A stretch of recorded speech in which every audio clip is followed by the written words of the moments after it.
और इसके पोएट है एड्रियन रीच। ठीक है, सबसे पहले पोएम का थीम देखते हैं क्या है। The poem aunt Jennifer's tigers addresses the constraints of married life of women experiences.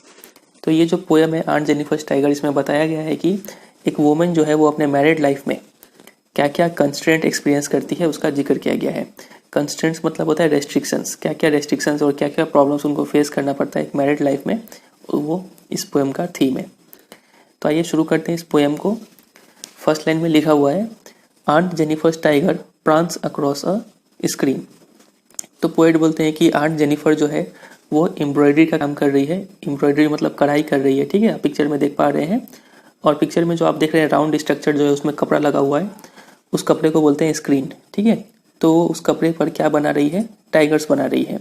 और टाइगर्स क्या कर रहे हैं वहाँ पे, प्रांस कर रहे हैं। प्रांस का मतलब होता है खुशी के मारे उछल के चलना। ठीक है, उछल उछल के टाइगर्स वहाँ पे चल रहे हैं, उस सीन में ऐसा दिखाया गया है। ठीक है, bright topaz denizens of a world of green. तो आंट जेनिफर के जो टाइगर है वो ब्राइट कलर के है। टोपाज, टोपाज का मतलब होता है ब्राइट येलो कलर्ड स्टोन। आप पिक्चर में देख पा रहे हैं, इसको बोलते हैं टोपाज।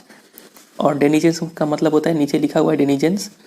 डेनिजेन का मतलब होता है a person, an animal or a plant that lives, grows or is often found in a particular place. मतलब सिंपल में बोला जाए डेनिजेन का मतलब होता है निवासी, इनहेबिटेंट। ठीक है, तो ये जो ब्राइट टोपाज कलर के जो टाइगर्स है वो निवासी है, इनहेबिटेंट है, कहाँ के, of a world of green. World of green मतलब फॉरेस्ट, फॉरेस्ट के निवासी। तो ऐसे टाइगर्स को वो आंट जेनिफर जो है वो प्रांस करते हुए मतलब रन करते हुए शेप में बना रही है ऑन अ स्क्रीन। ठीक है, एक कपड़े पर बना रही है वो। ये जो टाइगर्स है they do not fear the man beneath the tree.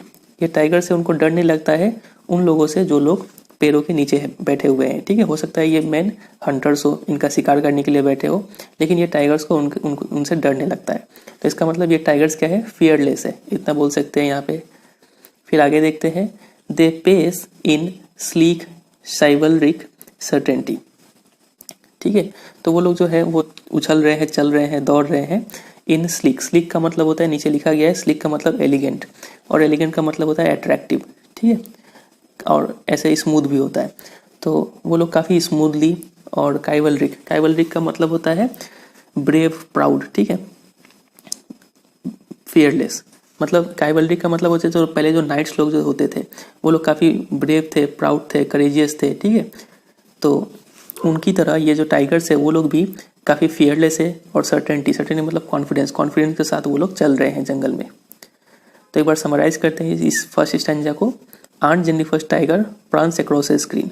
Aunt Jennifer के जो टाइगर है वो स्क्रीन पे उछल कूद के चल रहे हैं। Bright topaz denizens of a world of green, और वो लोग ब्राइट टोपाज कलर के हैं, इनहेबिटेंट है of forest. They do not fear the man beneath the tree. उनको उन इंसानों से डर नहीं लगता है जो इंसान पेड़ के नीचे खड़े हैं, हो सकता है वो इंसान हंटर्स हो। They pace in sleek chivalric certainty, और वो चल रहे हैं smoothly, attractively, chivalric, fearless, in a proud manner, in a brave manner. ठीक है, सर्टेनिटी और कॉन्फिडेंस के साथ वो लोग चल रहे हैं, ये टाइगर्स लोग। ये सब वर्ड है, ये सब आपको याद करना है, स्लीक, साइवलरिक, सर्टेनिटी। ठीक है, ऐसे इसका हम क्वेश्चन आंसर भी डिस्कस करेंगे, उसमें आपको बता देंगे कि आपको क्या याद करना है। फिलहाल आप इसको सिर्फ समझ कर रख दीजिए। आगे देखते हैं second stanza. Aunt Jennifer's fingers fluttering through her wool. तो आंट जेनिफर के जो फिंगर्स है वो फ्लटरिंग, फ्लटरिंग मतलब शेक करना, उनका हाथ जो है, उंगली जो है वो काँप रहा है थ्रू हर वूल। जब वो वुलन क्लोथ में जब वो कढ़ाई कर रही है तब उनका हाथ काँप रहा है ऐसा करते हुए। Find even the ivory needle hard to pull. और आइवरी, आइवरी का मतलब होता है एलिफेंट का जो टीथ है उससे जो बना हुआ नीडल होता है, वो नीडल, उनको नीडल से कढ़ाई करने में उनका हाथ क्या हो रहा है, काँप रहा है। ठीक है, वो नीडल को पुल करने में भी उनका हाथ काफ़ी डिफिकल्टी फेस करना पड़ रहा है उनको। वो यहाँ पे लिखा गया है aunt Jennifer's finger fluttering through her wool. उनका हाथ काँप रहा है उसका वुलन क्लोथ पर। Find even the ivory needle hard to pull, और उनको काफ़ी मुश्किल हो रहा है उस नीडल को भी पुल करने में जो आइवरी से बना हुआ है। ठीक है, और क्यों हो रहा है उनको डिफिकल्टी ऐसा करने में, क्यों उनका हाथ काँप रहा है, उसका रीज़न ये नेक्स्ट टू लाइन में दिया गया है, बहुत ही इंपॉर्टेंट है ये next two line. The massive weight of uncle's wedding band sits heavily upon aunt Jennifer's hand. तो उनको डिफिकल्टी क्यों हो रहा है कि उनका हाथ काँप रहा है, क्योंकि उनके हाथों में massive weight of uncle's wedding band, तो सबसे पहला बात तो यहाँ पे अंकल ने जो वेडिंग बैंड दिया था उनको शादी के दिन, ठीक है, वो वेडिंग बैंड का वेट इतना ज़्यादा है। यहाँ पे वेट मतलब सिंबॉलिकली बोला गया है, ऐसे तो वो उसका वेट कम होगा, लेकिन जो शादी के बंधन का जो बोझ है इतना ज़्यादा, उस बोझ के कारण sits heavily upon aunt Jennifer's hand, उसके वजह से उनका हाथ जो है काँप रहा है वहाँ पे, ठीक है। तो यहाँ पर इसका मीनिंग समझना होगा हमें। सबसे पहला बात तो अंकल्स वेडिंग बैंड यहाँ पे बोला गया है, मतलब शादी के इतने साल बाद भी वो वेडिंग बैंड जो है वो अभी भी अंकल का है, ठीक है, आंट जेनिफर का नहीं हुआ है। तो ये बात बता रहा है कि उन दोनों में कितना डिस्टेंस रिलेशनशिप है, ठीक है, दोनों में कितना दूरी है, ये बात को बता रहा है कि पोइट यहाँ पे बोल रहे हैं कि अंकल्स वेडिंग बैंड है ये, अभी भी वो आंट का नहीं हुआ है और उसका मैसिव वेट है। मैसिव वेट बोलने का मतलब है कि ये जो वेडिंग बैंड है वो as a kind of burden है उनके लिए, ठीक है, वो इसको एक बोझ की तरह ढो रही है।